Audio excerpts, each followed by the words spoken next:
à tous dans ce premier podcast qui va traiter de la spiritualité dans sa généralité.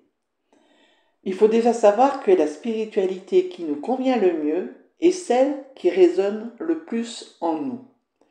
Personne ne détient une vérité réelle, mais nous avons tous un ressenti profond qui ne nous trompe pas, qui ne nous trahit pas, et qui va nous montrer justement vers quoi on se dirige et qu'est-ce qui nous parle le plus.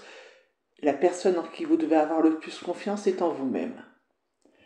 Dans la spiritualité et sa généralité, on va parler d'esprit, d'aura, d'énergie.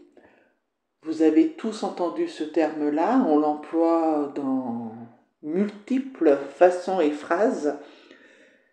Il faut savoir que l'énergie, l'aura et l'esprit, ce sont trois mots différents pour nous parler d'une même puissance, d'une même aisance, notre esprit. Alors l'esprit n'est pas quelque chose que nous avons dans notre corps ou dans notre tête ou relié à notre tête ou notre corps. L'esprit, c'est cette énergie qui est autour de nous. C'est celle qui peut vivre sans notre corps humain, mais notre corps humain ne pourra jamais vivre sans notre énergie.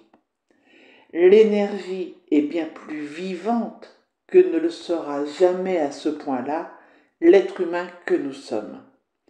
Cette énergie qui est là autour de nous va vibrer et va vibrer sur des aspects différents. Personne, aucun d'entre nous, n'avons une capacité de retenir une énergie. Prenons pour exemple le souffle du vent. Si vous essayez en plein vent de fermer votre main, de serrer le poing pour capturer le souffle du vent, si vous ouvrez votre main à nouveau, nous sommes bien d'accord qu'il n'y aura rien, juste le vide. L'énergie que nous avons autour de nous, cet esprit, cette capacité spirituelle que nous avons, est l'identique du souffle de vent. Ce qui veut dire que même si vous serrez votre poing très fort, vous ne détiendrez jamais au creux de votre main, ne serait-ce qu'une particule de l'énergie d'un défunt ou de qui que ce soit. Cet exemple-là est bien pour montrer que nous n'avons aucune autorité et aucune supériorité face à l'esprit dans l'essence pure qu'il soit. Ce qui va aussi nous montrer que nettoyer un lieu ne pourra pas être possible dans le sens que vous l'entendez. À savoir, on ne va pas prendre un aspirateur pour nettoyer une énergie ou l'aspirateur pour nettoyer des poussières qui volent dans le vent, vous n'arriverez jamais à l'aspirer. Par contre, on peut effectivement être en contact avec une énergie qui se trouve chez vous et savoir pourquoi cette énergie est là. Est-ce qu'il y a un message ou est-ce qu'elle est seulement de passage? On va juste reprendre une chose aussi, c'est que l'énergie, dans tout ce qu'elle est très vaste. Ce qui veut dire que si vous avez même une énergie chez vous, en aucun cas ça veut dire que ça la restreint à une entité. Ça peut être une énergie qui est mélangée à d'autres énergies parce que cette énergie-là est tellement forte, tellement large, tellement ample que bien évidemment, plusieurs énergies peuvent s'entremêler. Si vous êtes face à moi dans une même pièce, nos énergies, à vous et la mienne, vont s'entremêler. Mais si nous sommes à l'extérieur, ça c'est vraiment pour vous donner un exemple plus concret, si nous sommes à l'extérieur et que nous sommes par exemple dans une grande surface, nos énergies, à tous les deux, va pouvoir s'entremêler, mais en même temps avec toutes les personnes qui sont dans la grande surface.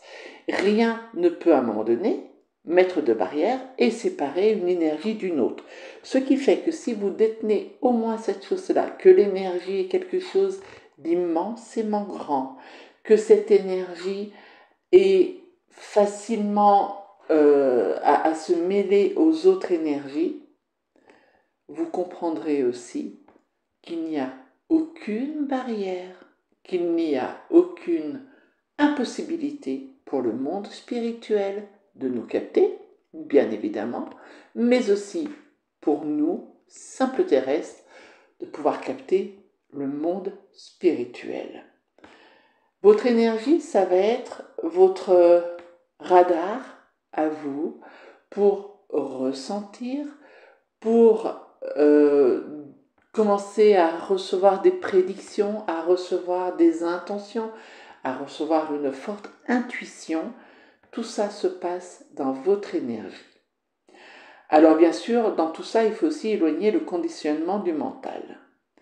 Pourquoi? À partir du moment où vous allez lire quelque chose, à partir de cet instant précis où vous êtes en train de m'écouter, vous allez laisser rentrer dans votre inconscient des informations. Soit ces informations vous conviennent, et à ce moment-là, c'est quelque chose qui va vous rassurer, soit je vais à l'encontre de vos croyances, et là, je vais commencer à vous perturber, peut-être à vous bousculer, peut-être aussi à vous faire peur sur certains dires que je donnerai, et à ce moment-là, votre inconscient va l'enregistrer, et même si vous pensez ne pas du tout avoir peur, le jour où votre énergie va commencer à capter quelque chose de manière consciente pour vous, votre mental va vous remonter ces peurs anciennes et c'est ce qui va faire que vous allez vous sentir mal, pas bien, angoissé, manquer d'oxygène ou de choses comme ça. J'aimerais aussi mettre une lumière sur le fait que ça fait 24 ans que je suis dans le domaine de l'énergie, de la spiritualité. En 24 ans, je n'ai jamais vécu un seul instant qui soit négatif avec un défunt ou même un guide spirituel. Jamais il ne m'est arrivé de vivre une expérience désagréable en dehors.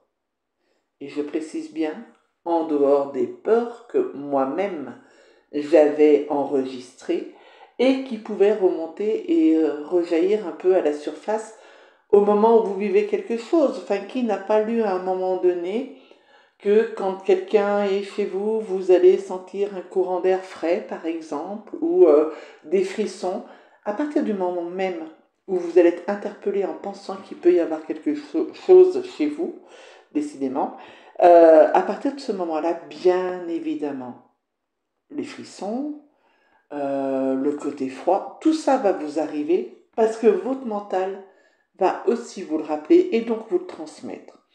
Et c'est important de savoir que si on ne peut pas vivre de choses négatives avec les énergies, les seules choses qui vont être négatives pour soi-même, c'est les dires des uns et des autres qui vivront leur spiritualité de leur manière et vous donneront des choses plus ou moins négatives, ou des films que vous avez vus, ou des livres que vous avez lus, et votre mental enregistre tout ça avec votre inconscient, et au moment où vous allez commencer à vivre quelque chose de beau, paf, barrière, et là, automatiquement, les peurs vont revenir à la surface.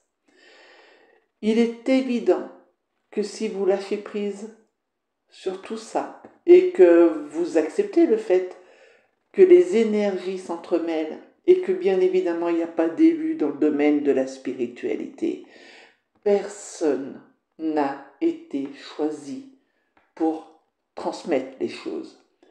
Personne non plus ne peut être appelé un grand médium, un grand messager, mis à part s'il fait 1,90 m.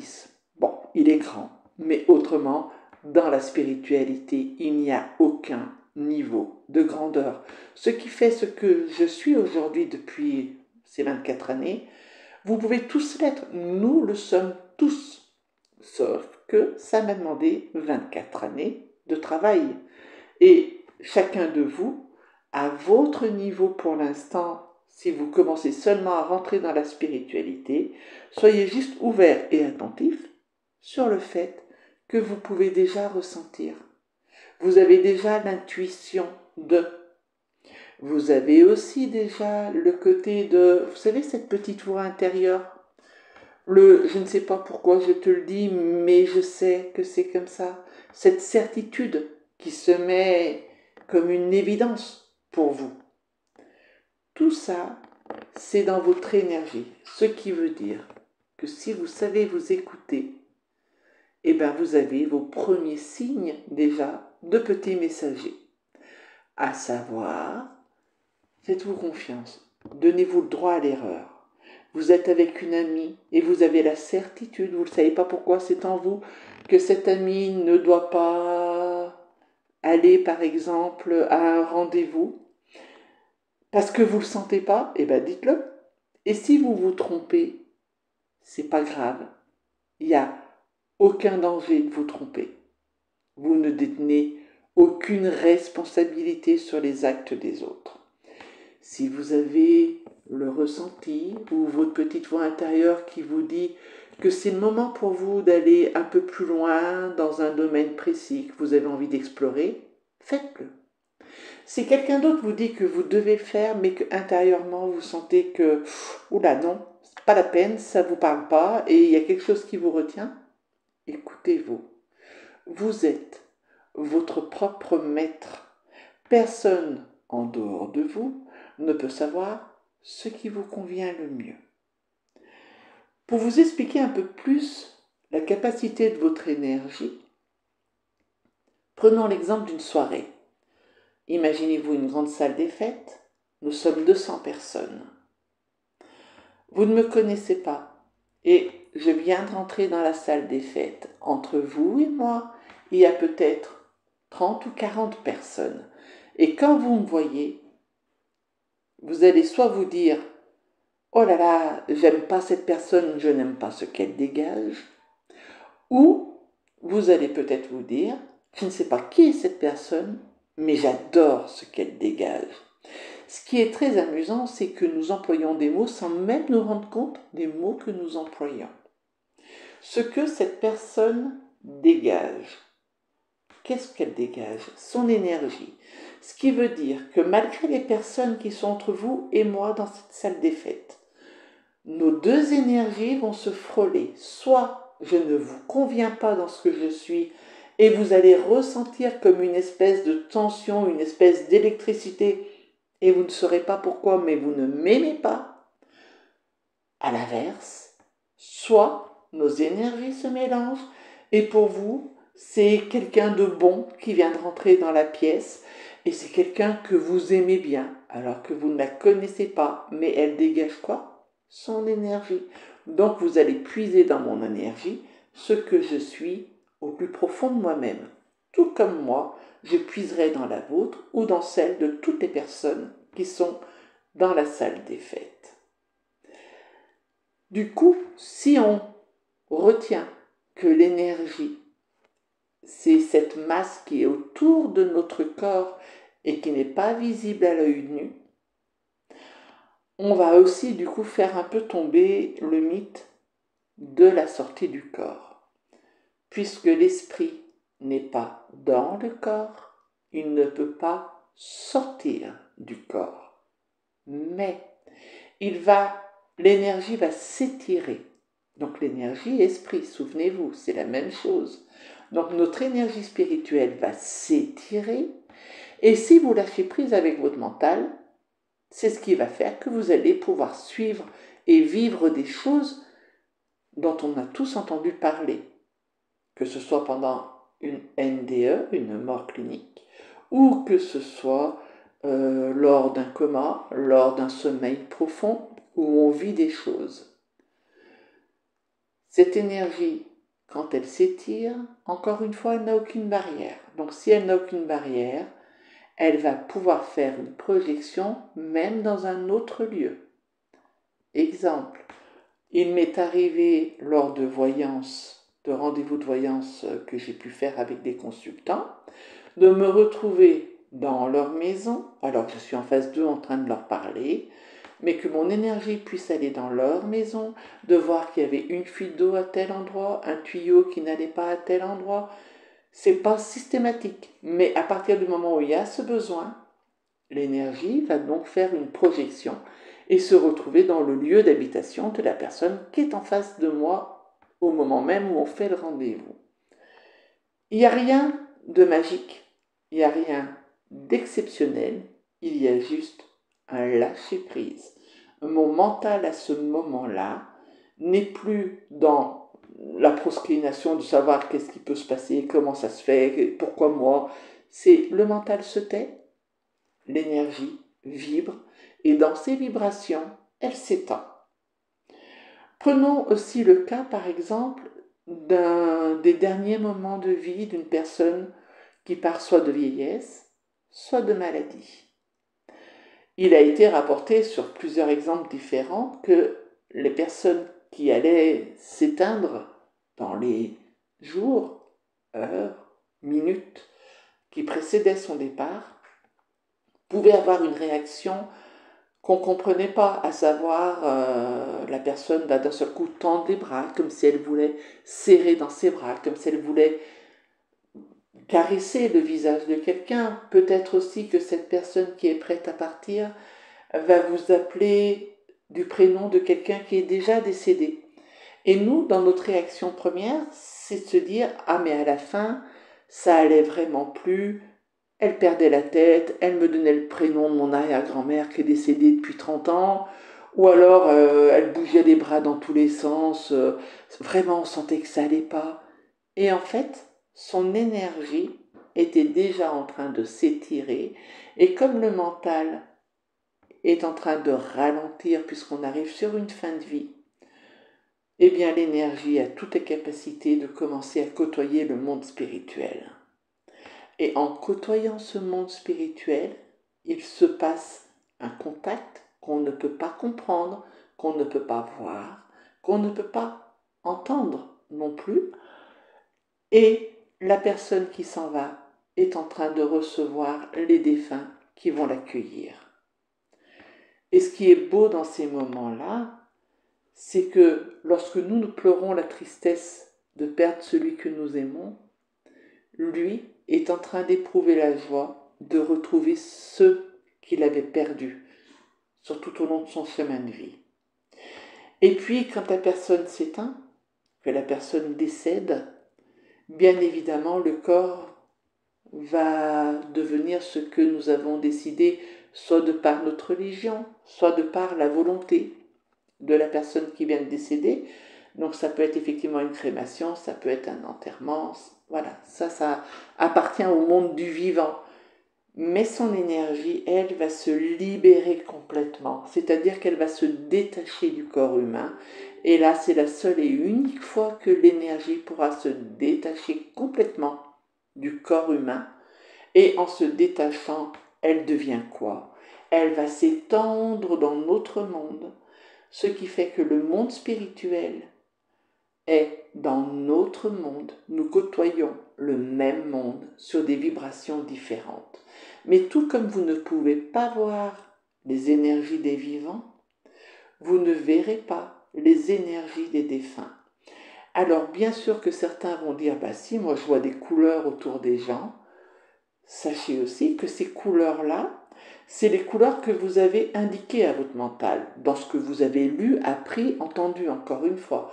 Et si pour vous, imaginons que la couleur orange, c'est quelqu'un qui est dans l'amour, c'est quelqu'un qui est dans la bienveillance, si pour vous le orange a cette importance, quand votre énergie va capter l'énergie de la personne qui est en face de vous, si effectivement elle est bienveillante, les vibrations vont résonner dans votre énergie et votre énergie va transmettre à votre mental la couleur orange parce que c'est la couleur qui vous parle.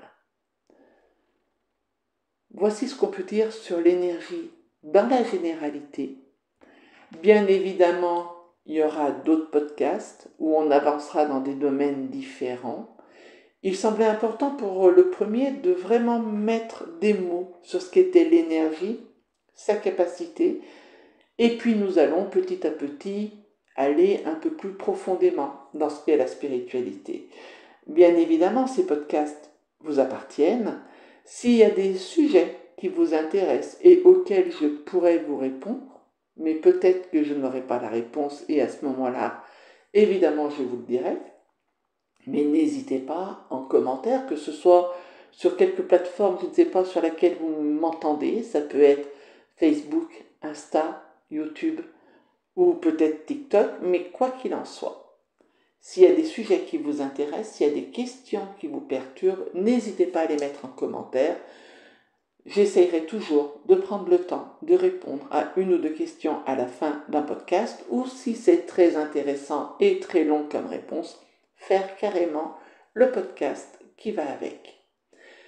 J'espère qu'en tout cas, ce premier podcast vous aura amené quelques réponses, ou peut-être même qu'il vous amènera des nouvelles questions. Quoi qu'il en soit, le plus important dans tout ça, c'est vous souvenir que la seule personne qui sait ce qui est bon pour vous, c'est vous-même, et que vous êtes à la fois votre maître et votre élève. Ce qui veut dire que chaque expérience vous permettra de vous élever, de vous comprendre, et puis surtout de continuer d'apprendre. Sachez que la personne qui évolue le plus est l'ignorant. Alors souhaitons-nous à tous cette petite dose d'ignorance et gardons-la jusqu'à la fin pour être sûr d'évoluer tout au long de notre chemin. Je vous dis à bientôt, prenez soin de vous tous et passez une très très belle journée.